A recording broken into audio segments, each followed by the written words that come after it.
All right. So corporate freak and genuinely unpopular Senator Joe Manchin has decided to make his voice be heard, and he is now saying that he won't endorse Kamala Harris for president over her vow to gut the filibuster to codify abortion rights. Shame on her, he says. Um, so Vice President Kamala Harris has vowed to gut the Senate filibuster rule to pass a bill codifying abortion rights has cost her an endorsement from leading Senate moderate Joe Manchin. Live West Virginia Independent, one of the staunchest defenders of the potent delay tactic in the Senate, told CNN on Tuesday that he wouldn't back her candidacy now, despite signaling earlier this month he was getting ready to do so. Shame on her. Manchin, who is retiring at year's end, thank God, said in the Capitol, she knows the filibuster is the holy grail of democracy. It's the only thing that keeps us talking and working together. If she gets rid of that, then this would be the House on steroids. The Senate would be the House on steroids. Guys, uh, I don't even know where to begin. So first of all, the filibuster is this rule that it's not even part of the original Constitution. It's this 1800s like slavery era rule that was basically put in place in order to stop civil rights from happening, in order to stop progress from happening. And in many ways, it still operates in that function to this very day. And the people that are proponents for it are basically are the ones that want absolutely nothing to get done. They want no change to happen, and they want no progress in this country. And Joe Manchin happens to be one of them. It makes it so that instead of needing a simple majority in the Senate, instead of needing 50 votes to get something passed, you now need 60 votes. You need a supermajority, which in today's politics is pretty much impossible.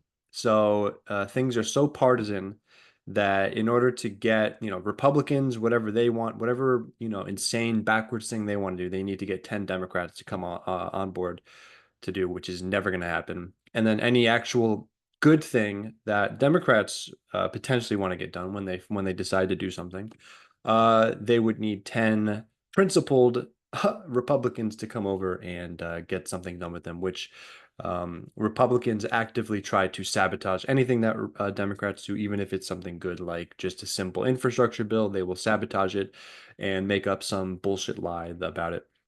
So the filibuster is an archaic rule.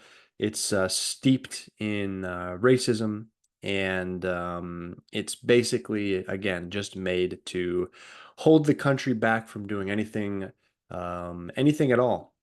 Guys, if you are a party and you go out with a message and you sell that message to the American people and you say, when we get into office, we want to do this, this, and this, and then you get in and you do absolutely nothing because you say, well, we can't because of the filibuster. You can have a vote to get rid of the filibuster. That's the crazy thing about it. You need only a simple majority in order to get rid of the filibuster. So in order to pass any kind of legislation, this is why the rules are so fucking stupid. Uh, in order to pass a standalone piece of legislation, you need 60 votes. However, if you want to, you can make a procedural vote where you only need 50 votes or 51 votes plus the vice president in order to get rid of the filibuster to then pass whatever simple legislation you want to get passed. They refuse to do it. Joe Manchin refuses to do it because he thinks that it'll like tear down the halls of democracy or whatever. Um, if you were to do something that people actually like to get actual progress in this country, to bring down prices, to end wars, to expand the middle class, to, fix immigration, to, rein in pharmaceutical companies, the list goes on and on and on. If you start doing those popular things, again, just passing simple legislation with a simple majority, people start to see real effects in their lives. And guess what? They will vote for more of you in so that you don't need to have the filibuster. You can have these super majorities, and then this conversation goes away because you're so popular that you've won over the American people. You've won over the seats to do that. And then guess what? The other party has to change their their tune and their tactics as well to actually start getting stuff done on their side so that they can win the conversation and then they can win back the supermajority. So this idea that the filibuster, is some cornerstone of democracy is total bullshit. It holds back democracy. It kills democracy. It kills progress. And it's just another excuse from Joe Manchin, who takes millions of dollars, has taken millions of dollars from his own companies and from fossil fuel industry and pharmaceutical and anything you can imagine. Just a complete disaster of a senator. And the fact that he's not endorsing Harris will only embolden progressives that already hate him and consolidate that base for Harris. He's a nothing. He's brought nothing to this country. Let's put it that way. He's held back this country in so many ways, and it's good to see him finally gone.